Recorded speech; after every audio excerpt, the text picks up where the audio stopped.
Assalamualaikum warahmatullahi wabarakatuh.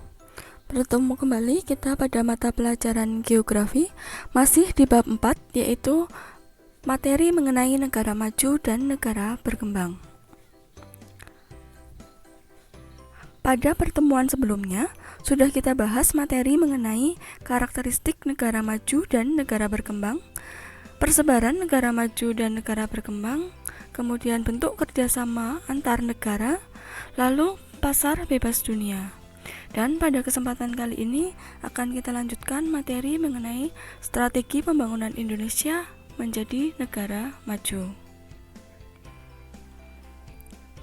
Nah, tantangan yang harus dilewati Indonesia menuju negara maju diantaranya adalah kesenjangan pertumbuhan ekonomi dan perubahan demografi.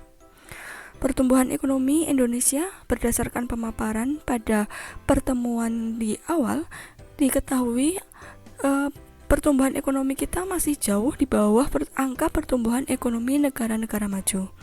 Sedangkan perubahan demografi di sini yang dimaksud adalah peningkatan jumlah penduduk usia tua di 10 tahun ke depan. Yang mana kita tahu struktur demografi Indonesia sekarang sebagai negara berkembang adalah piramida muda atau ekspansif. Dalam hal ini bisa kita artikan bahwa angka kelahiran tinggi, usia muda banyak, usia produktif banyak, maka potensi peningkatan jumlah penduduk usia tua di 10 tahun atau 20 tahun ke depan juga akan meningkat. Maka, untuk menghadapi hal tersebut, pemerintah perlu melakukan upaya terkait peningkatan ekonomi, kualitas pendidikan, kesehatan, serta peningkatan di bidang iptek.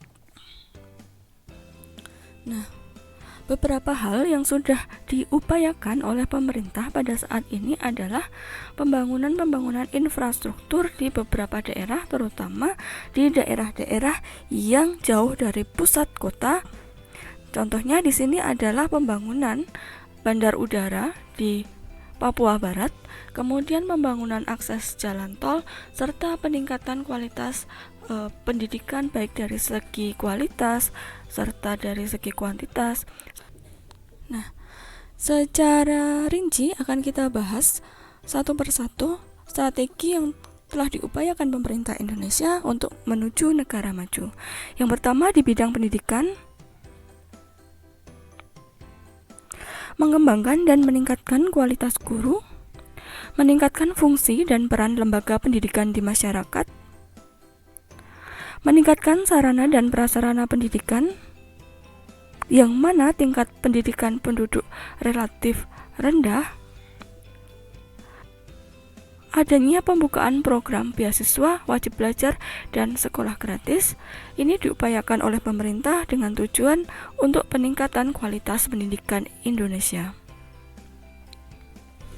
Kemudian di bidang kesehatan, ada program prioritas yang diupayakan untuk target tahun 2020 hingga tahun 2024. Di antaranya adalah menyediakan tenaga kesehatan berkualitas, memperkuat program promotif dan preventif, menggalakkan program pemenuhan gizi dan imunisasi balita, melakukan perbaikan total BPJS Kesehatan dan Jaminan Kesehatan Nasional, serta memperkuat layanan dan akses fasilitas kesehatan di tingkat pertama. Untuk selanjutnya adalah strategi di bidang ekonomi, yaitu implementasi mandatori B30, perbaikan ekosistem ketenaga kerjaan, jaminan produk halal, penelitian dan pengembangan industri farmasi, lalu penguatan Trans-Pacific Petrochemical Indotama atau TPPI. Trans-Pacific Petrochemical Indotama ini adalah industri kimia di sektor hulu yang sedang dikembangkan oleh pemerintah, yang mana sektor kimia ini adalah mengolah bahan mentah menjadi barang setengah jadi. Nah, Trans-Pacific Petrochemical Indotama sesuai namanya, industri ini bergerak di bidang kimia yang berkaitan dengan bahan-bahan petrokimia. Bahan-bahan petrokimia ini adalah bahan atau produk yang dihasilkan dari minyak bumi dan gas bumi. Nah, jika industri Trans-Pacific Petrochemical Indotama ini berjalan sesuai dengan rencana, maka Indonesia akan dapat mengolah minyak bumi dan gas bumi kita menjadi barang-barang setengah jadi, yang mana nantinya barang-barang setengah jadi ini akan diolah oleh industri hilir yang mengolah bahan setengah jadi menjadi barang-barang jadi. Di antaranya ada plastik, tekstil, karet sintetis, kosmetik, pestisida, bahan-bahan pembersih, serta bahan peledak dan bahan farmasi. Nah, sehingga nanti tujuan akhirnya adalah kita akan mengurangi ketergantungan Indonesia untuk mengimpor bahan-bahan petrokimia dari luar negeri, yang mana ironisnya Indonesia ini adalah negara yang mempunyai pertambangan minyak bumi dan gas bumi, yang seharusnya kita bisa mengelola bahan-bahan mentah itu menjadi barang-barang setengah jadi dan kita olah menjadi produk atau barang jadi yang mempunyai nilai jual yang lebih tinggi. Kemudian, strategi yang lainnya di bidang ekonomi adalah kebijakan kredit usaha rakyat serta pengembangan hortikultura berorientasi ekspor. Nah, selain hal-hal ini, untuk program pemerintah yang lainnya yang terus berjalan dari sebelumnya hingga saat ini adalah pengembangan dan pelatihan usaha mikro, kecil dan menengah atau UMKM dan koperasi. Kegiatan tersebut diharapkan mampu meningkatkan produktivitas masyarakat dan menyediakan infrastruktur daerah pedesaan. Kemudian pemerintah juga menyelenggarakan pelatihan bagi UMKM serta memberikan program bantuan pelatihan dan manajemen.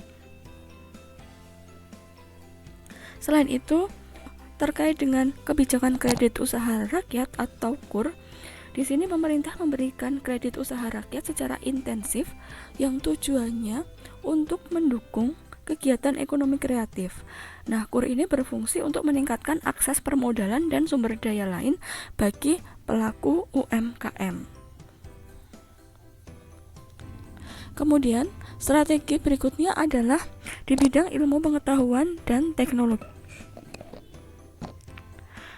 Yang pertama, pengembangan sistem populasi mesin jamak hibrida untuk kereta api, pengembangan radar pertahanan udara, program pengembangan industri generator ozon untuk menyimpan produk pertanian. Berikutnya adalah desain manufaktur dan perancangan chip KTP elektronik Indonesia dan uji kelaikan sistem bahan bakar adsorb natural gas. Kemudian, strategi dalam pengelolaan sumber daya alam. Selanjutnya adalah strategi dalam pengelolaan sumber daya alam. Seperti kita ketahui pada pembahasan di materi karakteristik negara berkembang, kebanyakan negara berkembang dan salah satunya Indonesia merupakan negara yang mempunyai sumber daya alam yang melimpah. Nah, untuk menuju Indonesia menjadi negara maju, perlu strategi yang mumpuni untuk pengelolaan sumber daya alam secara optimal. Indonesia dengan potensi sumber daya alam yang melimpah, berdasarkan data, lebih dari 27% pendapatan Indonesia berasal dari sektor pertanian, kehutanan dan perikanan, lalu sektor pertambangan dan penggalian, serta sektor industri pengolahan. Kemudian, sumber pendapatan utamanya berasal dari komoditas sawit, karet, mineral, minyak bumi, dan gas alam. Nah, di sini Indonesia perlu melakukan pengelolaan yang baik untuk meningkatkan produktivitas dan kualitas sumber daya alamnya. Jika tidak, maka selain pertumbuhan ekonomi kita tidak tercapai, kita juga beresiko mengalami degradasi lingkungan. Oleh karena itu, sistem pengelolaan sumber daya alam sangat penting untuk mempertahankan potensi sumber daya alam serta mendukung pembangunan berkelanjutan di Indonesia untuk menuju negara maju. Yang mana nanti harapannya adalah peningkatan ekonomi kita tercapai, lingkungan kita terjaga, dan sumber daya alam kita mampu kita pertahankan dan kita olah di kemudian hari. Nah, di sini program peningkatan peranan masyarakat dalam pengelolaan sumber daya alam dan pelestarian berikut dapat dirinci sebagai berikut. Yang pertama, peningkatan jumlah dan kualitas anggota masyarakat yang peduli dan mampu mengelola sumber daya alam dan melestarikan lingkungan. Kemudian, pemberdayaan masyarakat lokal dalam pengelolaan sumber daya alam dan pemeliharaan lingkungan hidup melalui pendekatan keagamaan, adat, dan budaya. Lalu, pengembangan pola kemitraan dengan lembaga masyarakat yang melibatkan berbagai pihak dalam pengelolaan sumber daya alam dan pelestarian lingkungan hidup. Lalu, selanjutnya adalah perlindungan hak-hak adat dan ulayat dalam pengelolaan sumber daya alam dan pelestarian lingkungan hidup. Selain itu, terdapat kegiatan pokok, antara lain pemasyarakatan pembangunan berwawasan lingkungan, pengkajian keadaan sosial, ekonomi, dan budaya masyarakat adat dan lokal, pemanfaatan kearifan lokal, kearifan tradisional dalam pemeliharaan lingkungan hidup, perlindungan terhadap teknologi tradisional dan ramah lingkungan, serta peningkatan kepatuhan dunia usaha dan masyarakat terhadap peraturan perundang-undangan dan tata nilai masyarakat lokal yang berwawasan lingkungan hidup.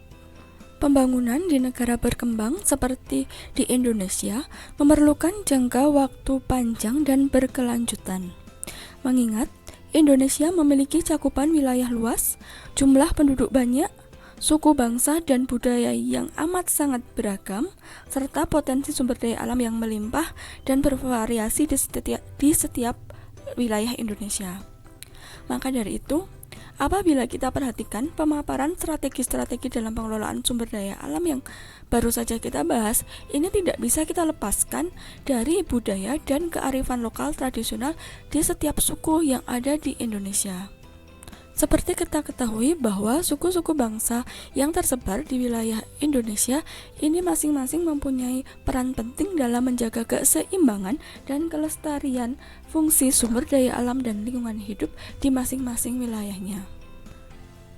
Nah, yang mana ini akan menjadi sebuah tantangan yang menarik bagi Indonesia menuju negara maju. Jika terwujud, maka Indonesia akan menjadi negara maju yang tidak meninggalkan budaya serta suku bangsa yang merupakan bagian dari kekayaan budaya dan ciri khas bangsa Indonesia. Sebelum kita akhiri pertemuan pada kali ini, kita simpulkan beberapa pembahasan yang sudah kita bahas, yaitu strategi Indonesia untuk menjadi negara maju bisa kita lihat dari berbagai sektor. Yang pertama di bidang pendidikan, kemudian di bidang kesehatan, kemudian strategi di bidang ekonomi, strategi di bidang ilmu pengetahuan dan teknologi, serta strategi dalam pengelolaan sumber daya alam. Nah, demikian materi yang kita bahas pada pertemuan kali ini dan merupakan materi terakhir di bab 4, yaitu bab mengenai negara maju dan negara berkembang. Semoga apa yang Ibu sampaikan pada pertemuan kali ini dapat kalian pahami dan membantu kalian untuk belajar. Kurang dan lebihnya Ibu mohon maaf. Ibu akhiri, wassalamualaikum warahmatullahi wabarakatuh.